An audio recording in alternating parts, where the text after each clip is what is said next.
Welcome to Glorious Botafogo, your number one source of Botafogo news in English. Um, the feeling at the moment is of hopelessness. I just don't see a way. I just don't see a way with Renato that the club turns this around. Since we last spoke, Botafogo lost to Bragantino, tied with São Paulo, lost to Atlético Mineiro, and then lost to Estudiantes tonight. The club is currently 15th in the Serie A. And in the Libertadores, there's a real risk, a real chance of getting eliminated in the first round and having to play the Sudamericana.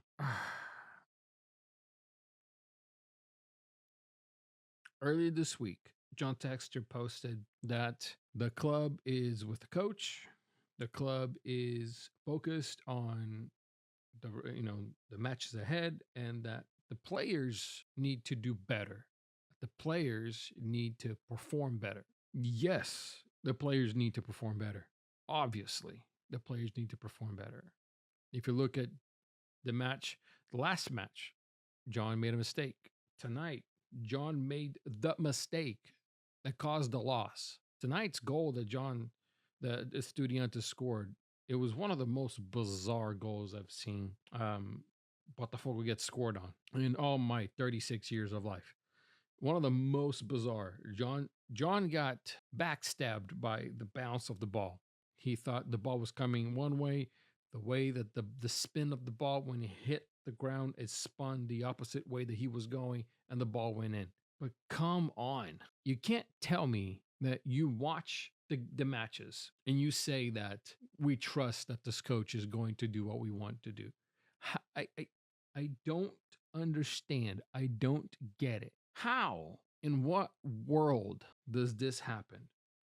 I don't know. I don't know. I don't know. I'm not sure there is a way back here. At least last year, when we had Artur Jorge, you could see a pattern. You could see something in the field. The team already looked like something.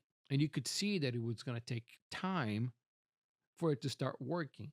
And it worked really fast. But that's not the norm in football. That's not the norm. These things don't happen very often. What happened last year was not common. This year, we are seeing the results of what happens when you completely forego of the preseason. Botafogo just gave up on the preseason, right? John Texter kept saying that the season starts in April. The season starts in April. The season starts in April. We are in April, okay?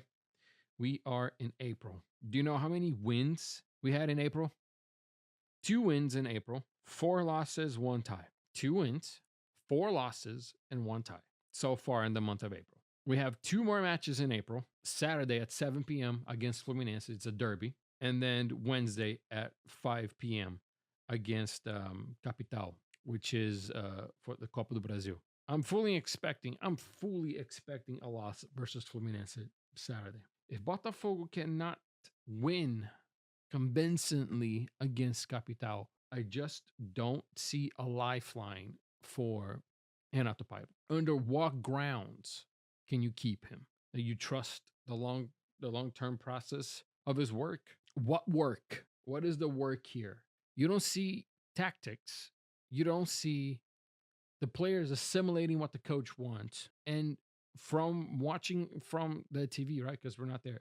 Watching from the TV, and I can speak for a lot of the fans and supporters here. We don't know what he wants to do. We don't know. We don't know.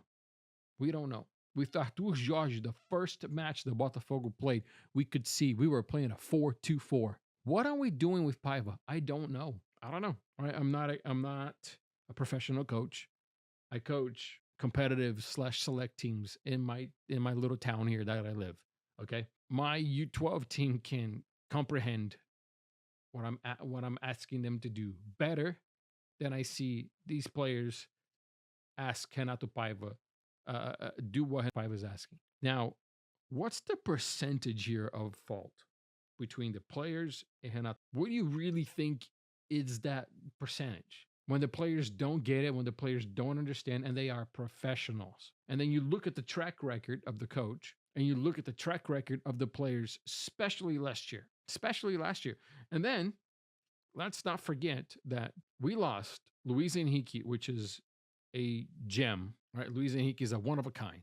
Lost him. We lost Thiago Almada, another gem, another one of a kind. Did we replace those players? No, we didn't replace those players. We got players with different characteristics that the coach didn't even had a say in it because it came before the coach. And then we got rid of Chiquinho, we got rid of Cheche, and we got rid of our 12th man, Oscar Romero, that at least he was helping. Who are we using instead of those players? Did we substitute those players in with players of the same level? And the answer is no, by the way, we didn't. We are using Patrick de Paula, which I want him to do better. I want him to get better. Of course, I'm not going to be rooting for him not to do well. But last year, Patrick was a substitute. He was a bench player in the team that got relegated. And now he's our number 10. So you're telling me that Patrick de Paula is more usable than Oscar Romero, than Eduardo, than Chiquinho? You got to be out of your mind. You got to be out of your mind. At what point do you make a decision of your returning on your investment, right, that you made on these players, and your projection for 2025 it's to make over 1 billion? But what good would that do if in 2025 you are not competitive? If in 2025, when you play the World Cup of Clubs, you become a punching bag, are we gonna even beat Seattle Sounders at the World Cup of Clubs? I don't know. I don't think so. Are we gonna be last in the group? The way that we ended 2024, winning the Libertadores and winning the Brasileirão, we looked like we were gonna come into this group and fight for the first 2 spots. And now I don't even know if we're gonna get a point. John Texter keeps poking PSG, aka the Bear. You poking a team that's in the semifinals of the Champions League, and look at the team that you got now with Renato Paiva. Do you really think that's a smart idea? We're gonna get crushed by PSG. We're gonna get trampled by Atletico Madrid. And if we want to beat Seattle Sounders, we are going to have to sweat and shed blood and tears on that pitch to be able to fight and play the Sounders. Because the way that it looks right now, we are the weakest team in the group. And we have the summer window. Who are we going to sign in the summer window that's going to make that much of an impact? That's going to turn Renato Paiva from this, I don't even know what he's doing, to the successor of Arthur Jorge and make this team play again. Which players are you going to be hiring? And this is why waiting for April to call it the start of the season was a huge mistake. It was a huge mistake.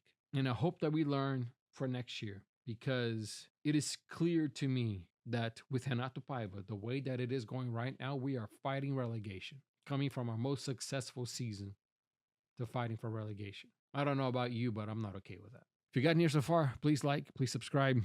Really helps the channel, really helps get the content out. Thank you all so much. I've been watching the videos lately. I know the upload schedule hasn't been as often as I would like, but they're coming as I am able to and as I can.